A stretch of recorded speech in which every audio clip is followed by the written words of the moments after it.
لله نحمده ونستعينه ونستغفره ونؤمن به ونتوكل عليه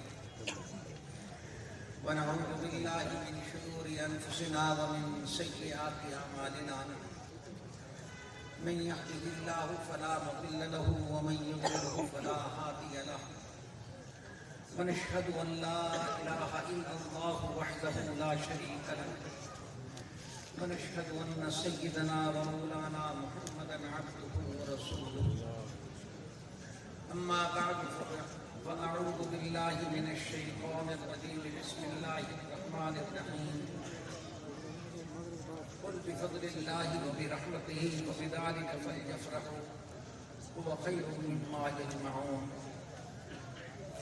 وقال تعالى قل هل يستوي الذين يعلمون والذين لا يعلمون إنما يتذكر أولو الألباب صدق الله العظيم اللهم صل على محمد وعلى آل سيدنا ومولانا محمد وبارك وسلم عليه حضرات علماء کرام خصوصاً اس ادارے کے محترم حضرت رانا اسد محمود صاحب دامت برکاتہم، محترم مولانا مفتی محمد علی صاحب برکاتہم، جمعیت علماء اسیاد کے جنرل سیکرٹری حضرت مولانا صفی اللہ صاحب اور دوسرے حضرات علماء کرام، آج کی یہ قربہ تقریب دراصل اس سال تعلیمی نصاب جو اکابر نے مقرر کیا ہے اس کو پورا کرنے والے حضرات علماء کرام کی تاوشی کے سلسلے میں منعقد کیا گیا ہے۔ لوگ تو کہتے ہیں چار بندی، مگر ہمارے حضرت پیر رحمۃ اللہ فرماتے ہیں تاج پوشی۔ پوشی یا دستاب ہوتا ہے کہ وہ امانت جو رسول اللہ صلی اللہ علیہ وسلم حضرات اکابر کی طرف منتقل ہوئی، اب آپ کے حضرات اساتذہ کرام کے واسطے سے اپنی طرف منتقل ہو گئی۔ العلماء ورثۃ الانبیاء، یہ خوشی کا ہے، اس حوالے سے تقریب منعقد ہوتی ہے۔ تین باتیں مختصر وقت میں عرض کروں گا۔ پہلی بات یہ ہے کہ آپ کو صرف اپنے فضائل یاد نہیں چاہیے بلکہ اپنے فرائض بھی یاد رکھنے چاہیے۔ فضائل تو بڑے ہیں آپ کے، مگر فرائض بہت زیادہ ہیں کہ جو کچھ 10 سال میں پڑھا ہے، حضرات اساتذہ نے محنت کی ہے اور آخری سال میں اس مرکز علم میں جو آپ نے حاصل کیا ہے اس پر آپ نے عمل بھی کرنا ہے، آگے اس کی دعوت بھی دینی ہے۔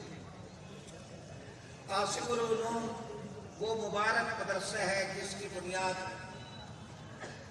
پاکستان بننے سے پہلے شیخ العرب والعجم حضرت مولانا سید حسین احمد مدنی رحمۃ اللہ علیہ نے رکھی۔ قاسم العلوم کے اندر حضرت مولانا مفتی محمد شفیع صاحب تلمیذ رشید حضرت بیت اللہ صاحب علیہ زندگی کھپائی۔ قاسم العلوم میں مفکر اسلام شیخ الحدیث حضرت اقدس مفتی محمد صاحب رحمۃ اللہ علیہ اپنی پوری زندگی کھپائی۔ ادارے نے قوم کو دین کا صحیح تصور دیا، قوم دین کا جامع تصور دیا کہ دین جس طرح مسجد کا دین ہے، دین جس طرح بازار کا دین ہے، ایسے مملکت اور سیاست کا اور عدالت کا بھی دین ہے۔ انگریز جب ہندوستان میں آیا تو اس نے پہلی کوشش تو یہ کہ قرآن کو دیدن کرے، ایک ایک دن میں 500 علماء کو پھانسی پر لٹکایا۔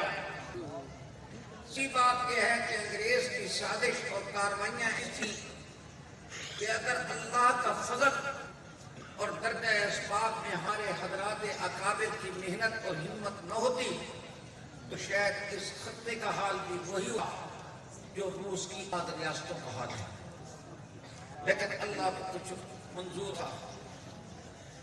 حال انگریز کی وہ سازش نہ اور دیوبند کے مدرسے سے پوری دنیا کے لیے ہوئے مفکر تیار ہوئے، مبلغ تیار ہوئے، جن میں خاص طور پر نام لیا جا سکتا ہے حضرت شیخ الہند مولانا محمود حسن رحمۃ اللہ علیہ۔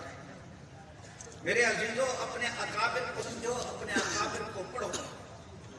حضرت شیخ الہند مولانا محمود حسن رحمۃ اللہ علیہ نے ساری حدیث کتابیں پڑھی تھیں حضرت مولانا محمد قاسم نانوتوی رحمۃ اللہ علیہ سے، اور آپ خلیفہ مجاز ہیں حضرت مولانا رشید احمد گنگوہی رحمہ اللہ کے، اور آپ نے نماز جنازہ بھی حضرت گنگوہی کا پڑھایا تھا۔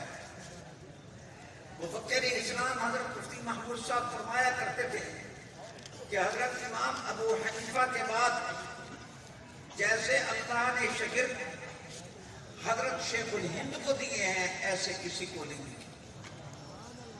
حضرت شیخ الہند کے شاگردوں میں حضرت مولانا عبید اللہ سندھی، حضرت مولانا اشرف علی تھانوی، حضرت مولانا سید حسین احمد مدنی، حضرت مولانا مفتی کفایت اللہ دہلوی، حضرت مولانا شاہ کشمیر، آپ کے جاگین حضرت حسین احمد مدنی، حضرت غوری، مولانا محمد الیاس رحمۃ اللہ علیہ، یہ سب حضرات حضرت شیخ الہند کے شاگرد تھے۔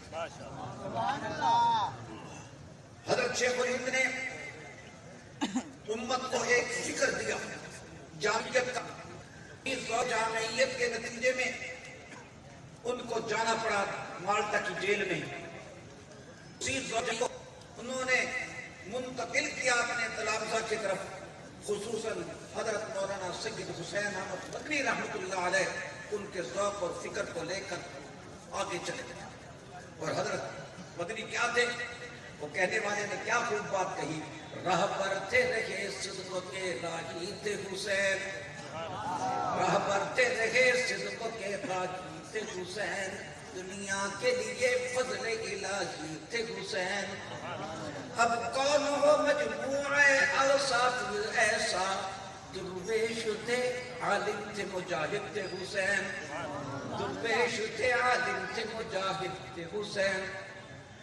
ان کی امانت جب منتقل ہوئی مفکر اسلام حضرت مفتی محمود صاحب کے پاس، تو آپ سمجھ نہیں سکتے کس مقدس کرسی میں، کس جد و جہد میں کے ساتھ مفتی صاحب نے اس ملک کے اندر دین کا پرچم بلند رکھا۔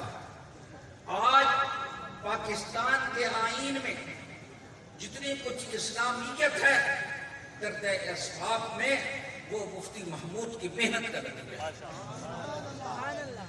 اگر مفتی صاحب رحمۃ اللہ علیہ کی محنتیں نہ ہوتی تو پاکستان کے آئین میں یہ چیزیں آپ کو نظر نہ آتی۔ آپ کے سامنے تو صرف چند باتیں ہوتی، لیکن سن 74 میں جب قادیانی مسئلہ پیش ہوا اور سامنے مرزا ناصر آتا تھا، تو حضرت مفتی صاحب نے کس طریقے سے کام کیا وہ ایک پوری داستان ہے۔ اور مجھے ایک آدمی نے کہا، راول پنڈی کے آدمی تھے، کہ حضرت مفتی صاحب اس کو خواب میں ملے وفات کے بعد، اور اس نے پوچھا کہ حضرت کیا حال ہے؟ کہ میں الحمدللہ، اللہ پاک نے پارلیمنٹ میں میری محنت قبول کر لی اور میری مغفرت ہو گئی۔ میرے عزیزوں، یہ معمولی بات نہیں ہے۔ باطل قوتوں کا منصوبہ تھا قادیانیت کو کیا ہے بھائی مسلط کرنا پاکستان پر، لیکن حضرت مفتی محمود صاحب نے بڑی حکمت اور دانش کے ساتھ اس منصوبے کو پارلیمنٹ کے اندر رہتے ہوئے ناکام بنا دیا۔ میں دوسروں کی محنتوں کی ناقدری نہیں کر رہا۔ باہر حضرت مولانا سید یوسف بن نوری نبر اللہ مرکزہ کی قیادت کے اندر پورے مسالک اکٹھے تھے۔ عالمی مجلس تحفظ ختم نبوت کی بڑی اس کی زبردست خدمات ہیں، لیکن پارلیمنٹ کے اندر جو کام کیا وہ مفتی محمود صاحب رحمۃ اللہ علیہ نے کیا۔ حضرت مفتی صاحب نے قوم کو یہ شعور بخشا کہ تم صحیح معنی میں حکمرانی کے بھی قابل ہو، اس امامت کے بھی قابل ہو اور اس امامت کے بھی قائل ہیں۔ ہم دورہ حدیث پڑھتے تھے، مجھے دورہ حدیث پڑھے ہوئے 52 سال ہو گئے۔ ہمارا دورہ حدیث کا سال تھا کہ مفتی محمود صاحب نے اس سال وزارت اعلیٰ کا حلف اٹھایا تھا خیبر پختونخوا میں اس وقت اس کا نام صوبہ سرحد تھا۔ مفتی صاحب نے پہلے اعلان کیا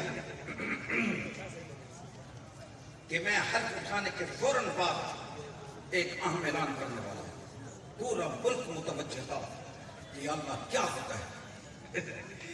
مفتی صاحب نے اعلان کے جب حلف اٹھایا فوراً اعلان کر دیا کہ صوبہ سرحد میں شراب بند،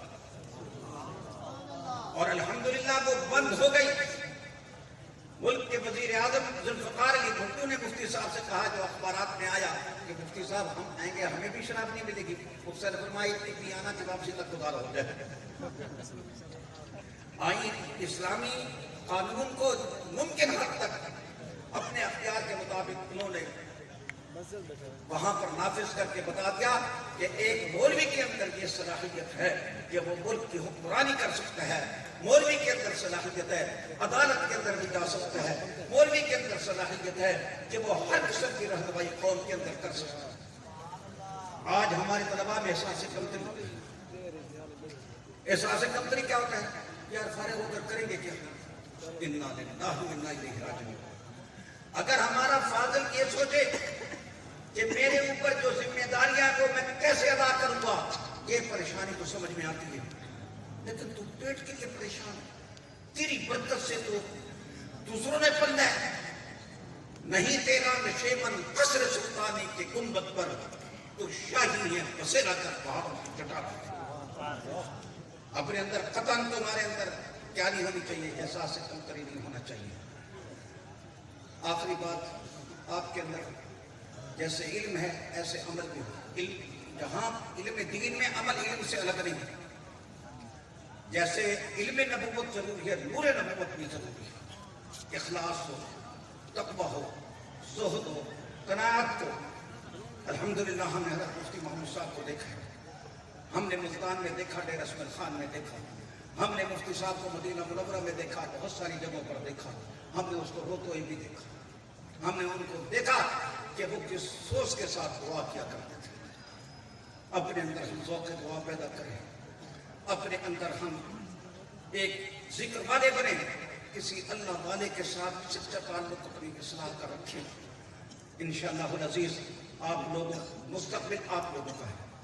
اگر ہمارے فاضل دین کا صحیح تصور، جامع تصور جو آپ کو آپ کے ادارے نے دیے ہے، اگر آپ لے کر باہر نکلے تو انشاءاللہ العزیز آپ قوم کی بہت خدمت کر سکتے ہیں۔ مجھے افسوس کہ وہ سارے شعر تو یاد نہیں ہیں، 2-4 شعر یاد ہیں، اجازت ہو تو سنا دوں۔ آپ کو شوق ہے۔ سن 70 میں، سن 70 کا مطلب ہے آج سے تقریباً کتنے سال پہلے، 55 سال پہلے، جون میں کانفرنس ہوئی لاہور موچی دروازہ میں، تو اس وقت شاعر اسلام خان محمد کنتر نے مفتی صاحب کو ہدیہ عقیدت پیش کیا۔ عجیب اس وقت تھا منظر، تو خان محمد کنتر نے کہا، اب قوم تیرے ساتھ ہے مفتی اعظم، میدان سیاست میں تیرا اونچا ہے پرچم، ظلمت کے جو طوفان ہے وہ رک جائیں گے یکدم، اے مفتی اعظم، اے مفتی اعظم۔ ہم اب اس میں تھوڑی سی ترمیم کی ہم نے، اب قوم تیرے ساتھ ہے قائد اکرم، میدان سیاست میں تیرا اونچ ہے پرچم۔ سمجھ گئے ہو گے تم کون ہے؟ ظلمت کے جو طوفان ہیں وہ رک جائیں گے یکدم، اے مفتی اعظم، اے مفتی اعظم۔ ہم ختم نبوت کے وفادار رہیں گے، پہلے کبھی باطل سے دبے ہیں نہ دبیں گے، ہم جمعیت کے رضاکار رہے ہم، اے مفتی اعظم، اے مفتی اعظم۔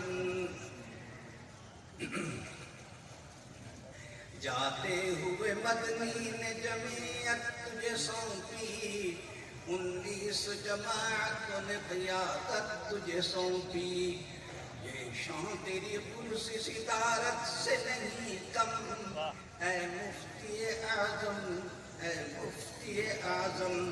اس میں ہم نے تھوڑی سی ترمیم کی ہے.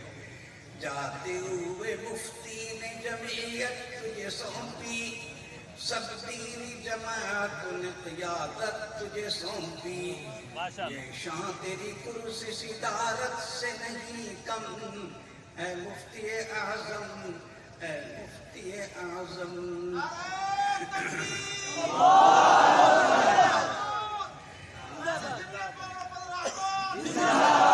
اللہ سے میں دعا کرتا ہوں اللہ تعالیٰ اس ادارے کو قیامت کی صبح تک چمکتا دمکتا رکھے، اور یہ جو ہمارے فقراء ہیں اللہ پاک ان میں سے ایک ایک کو ہادی مہدی راشد مرشد بنائے، میری حاضری کو قبول فرمائے. وآخر دعوانا الحمدللہ. ماشاءاللہ.